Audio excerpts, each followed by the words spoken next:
السلام علیکم ورحمۃ اللہ وبرکاتہ، میرے پیارے دوستوں اور میرے پیارے ساتھیوں اور میرے چینل پر دیکھنے والے میرے پیارے پیارے بہنوں اور بھائیوں، خوش آمدید ہو اس چینل پر قرآن سن پر۔ ہم لوگ تختی نمبر 13 تک پڑھ چکے ہیں۔ پڑھ چکے ہیں۔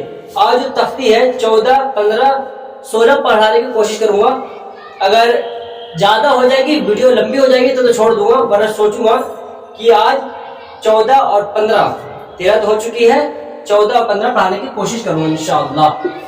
تو چلیے ہم لوگ بنا ٹائم پاس کیے ہوئے اپنے ٹاپک، اپنے چیپٹر اور اپنے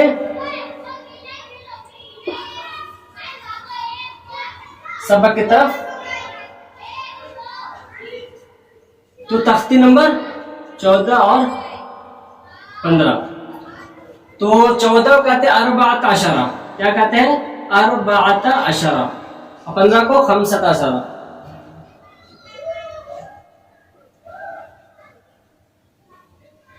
یہ ضرور یاد رکھیں، عربی سیکھ رہے ہیں تو اگر آپ قرآن شریف اگر وہاں کیا بولتے ہیں سعودی عرب والی قرآن شریف اگر آپ کو مل جائے تو آپ اس میں پارا ڈھونڈتے ڈھونڈتے پریشان ہو جاؤ گے۔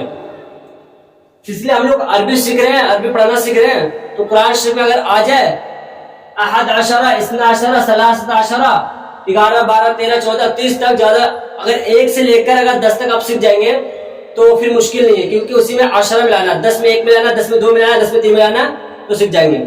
میں اس لیے سکھا رہا ہوں کہ ہم لوگ عربی سیکھ رہے ہیں، اور جو سعودی عرب کی جو وہ ہے قرآن جو ہے نا، اس میں جو پارا لکھا ہوا ہے وہ عربی میں لکھا ہوا ہے، وہ ہندی میں یا اردو میں نہیں لکھا ہوا ہے۔ جو عربی میں ہے وہاں لکھا ہے 14، 12۔ ہم لوگ تختی نمبر آج 14 پڑھنا ہے، جس میں لکھا ہوا رائے ساکنہ و مشددہ، رائے ساکنہ۔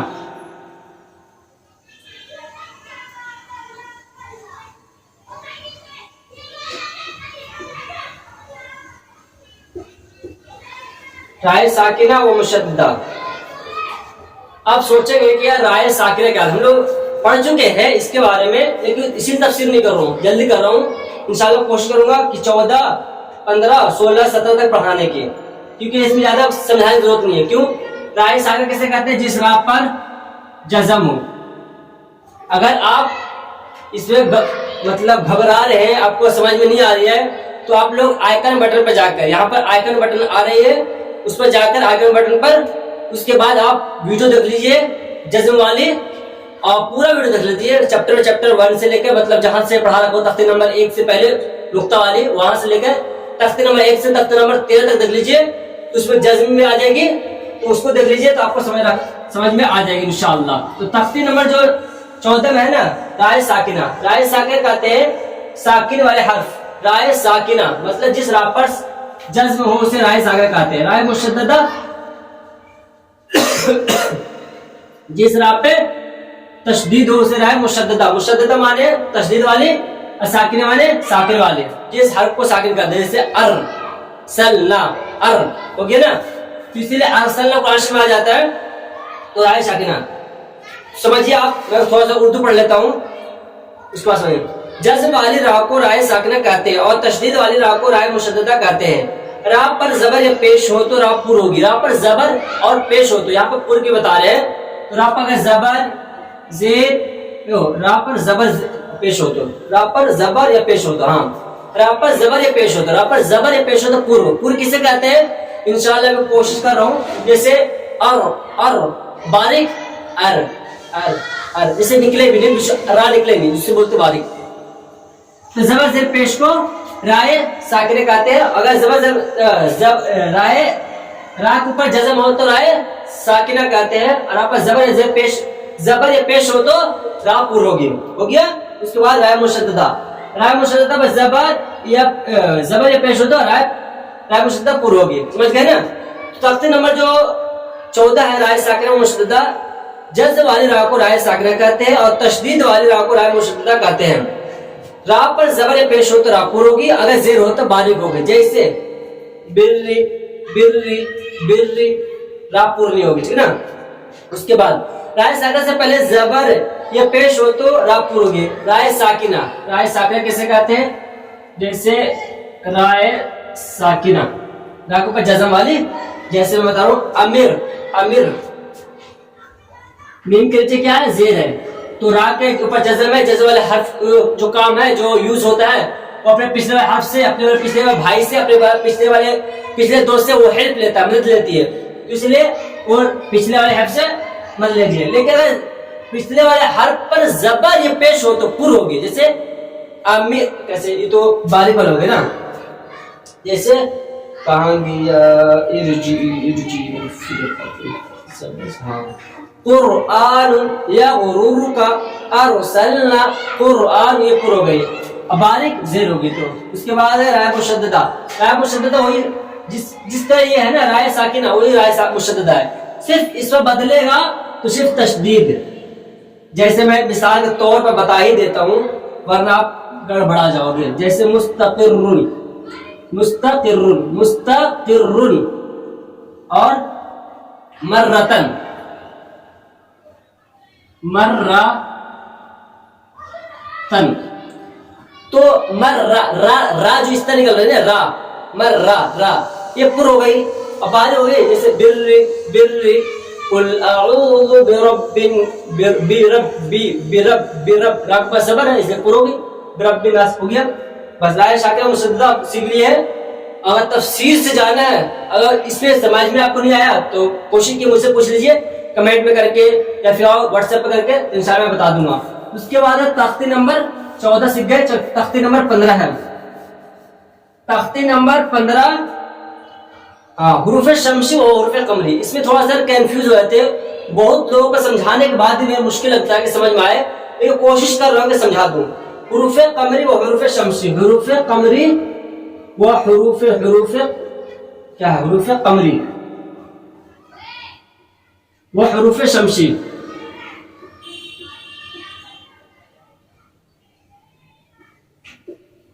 حروف قمری و حروف شمسی، قرآن شریف سب پڑھ لیا، جتنے میرے دیکھنے والے دوست ہے، یار ہے، سب پڑھ لیا، لیکن اگر آپ سے پوچھ لیں گے کہ حروف شمسی و حروف قمری کے قواعد ہے، کیا گرامر ہے قرآن شریف میں، تو آپ لوگ گارنٹی سے میں بول رہا ہوں آپ لوگ ٹھپ پڑ جاؤ گے، جو ناظرہ پڑھنے والے ہیں، جو اپنے صرف ناظرہ پڑھنے کے بعد آپ نے سوچتے ہیں، غرور کرتے ہیں، اپنے سمجھ میں آتے ہیں کہ میں قرآن پڑھنا جانتا ہوں، اگر حروف قمری حروف شمسی آپ سے پوچھ لیے کہ یہاں پر حروف قمری اور حروف شمسی کو قرآن شریف کا قواعد ہے، کیا یہاں پر کیا یوز ہوتا ہے، کس طرح استعمال کیا جاتا ہے، ایسے کیوں لکھا گیا ہے قرآن قاعدہ میں، جو قرآن شریف کی جڑ ہے، قرآن شریف کی جڑ قرآن قاعدہ میں کیوں لکھا گیا ہے حروف قمری اور حروف شمسی، تو چلیے میں بتا دیتا ہوں حروف قمری اور حروف شمسی۔ حروف قمری جو ہے والقمری،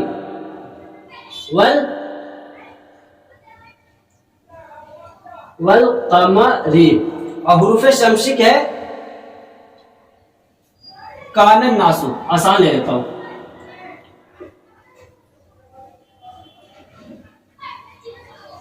جب انگلش اتنا سیکھنے اتنا کٹھین لگتا ہے کہ یار کیسے سیکھوں، جبکہ کچھ کٹھن نہیں میرے لیے، انگلش چاہوں تو جتنا محنت اس پہ کیا ہوں اس سے کم محنت، اس سے 50% کا کر لوں گا انگلش پہ، تو انگلش انشاءاللہ میں بہت اچھا پڑھ لوں گا، بول لوں گا، لیکن بس دنیا بھی جتنا مقصد ہے اتنا ہی حاصل کرنا اچھا ہے، زیادہ حاصل کرنا تو گھسنے پڑے گا اس کے اندر، تو بس، لیکن یہ سیکھنا بہت ضروری ہے ہر ایک انسان کے لیے، کیونکہ قرآن شریف پڑھنے سے جو سکون ملتا ہے وہ پیسوں سے نہیں ملتا، وہ گھر سے رہنے سے نہیں ملتا، تو اس لیے میں سمجھا رہا ہوں آپ کو والقمری کان الناس، تو جو حروف قمری ہے نا، اگر قرآن شریف میں والقمری آ جائے تو والقمری میں حروف قمری کے جو قواعد ہے میں آپ کو بتا دوں، نہ ایسے بتا دوں گا، لیکن میں کتابیں سے بتا رہا ہوں۔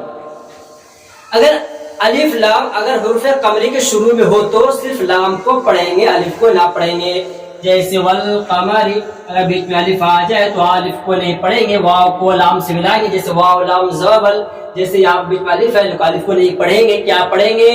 تو واو کو لام میں ملا کے پڑھیں گے، والقمری والیتاما والاقربین والقاریعۃ هم المفلحون، ہمل میم بیچ میں، میم اور لام کے بیچ میں الف ہے لیکن الف کو نہیں پڑھیں گے، ٹھیک نا، تو اسے بولتے ہیں حروف قمری۔ اب آیا کہ حروف شمسی، جیسے قل اعوذ برب، آپ اگر یاد کیے ہوں گے قل اعوذ برب، تو حروف شمسی یہاں پر آ رہی ہے، کہاں کیا آ رہی ہے؟ حروف شمسی، تو آپ پڑھ تو لیتے لیکن الف اور لام کو کیوں نہیں پڑھا جاتا؟ تو یہ قواعد ہے کہ اگر حروف قمری حروف شمسی کے شروع میں حروف شمسی کے اگر شروع میں الف لام آ جائے تو نہ الف کو پڑھیں گے نہ لام کو پڑھیں گے. یہ قواعد ہے, یہ گرامر ہے, جو لکھنے والے نے لکھا ہے یہ گرامر ہے, یہ قواعد ہے, قرآن شریف کے اصول ہے, قواعد ہے کہ اگر حروف شمسی کے شروع میں الف لام آ جائے تو الف کو لام کو نہیں پڑھیں گے. جیسے آپ مثال کے طور پر آپ پڑھ چکے ہیں قل اعوذ برب الناس پڑھ چکے ہیں, تو اس میں قل اعوذ برب بن پڑھتے ہیں, نہ الف کو پڑھتے ہیں اور نہیں لام کو پڑھتے ہیں. تو کانا ناس میں نہ الف کو پڑھیں گے نہ لام کو پڑھیں گے. تو یہ ہو گیا ہمارا کون سا سبق؟ کیا ہو گیا؟ حروف قمری و حروف شمسی ہو گیا. اس کے بعد آ گیا ہمارا 16. کیا آ گیا؟ 16 تختی نمبر 16. تختی نمبر 16 کے یہاں پر نہیں بتا رکھا ہوں, ہم 17 پہلا تو بتا دو.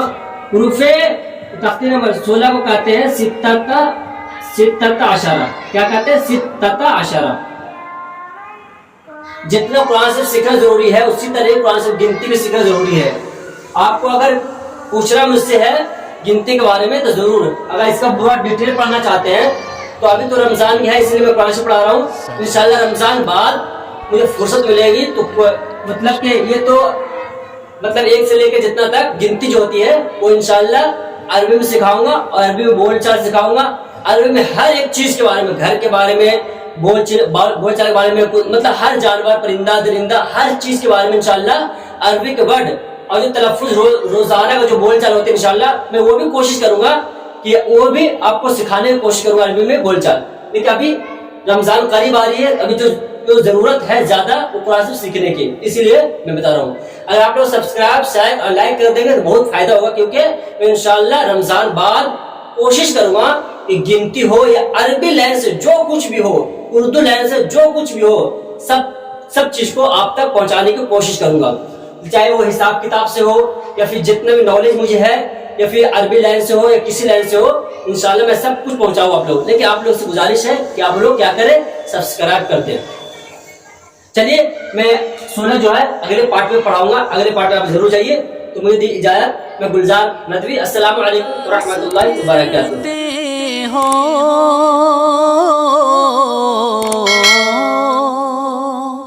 کیوں دس پھرتے ہو راحتیں بلاتی ہیں, آؤ اے مسلمانوں مسجدیں بلاتی ہیں.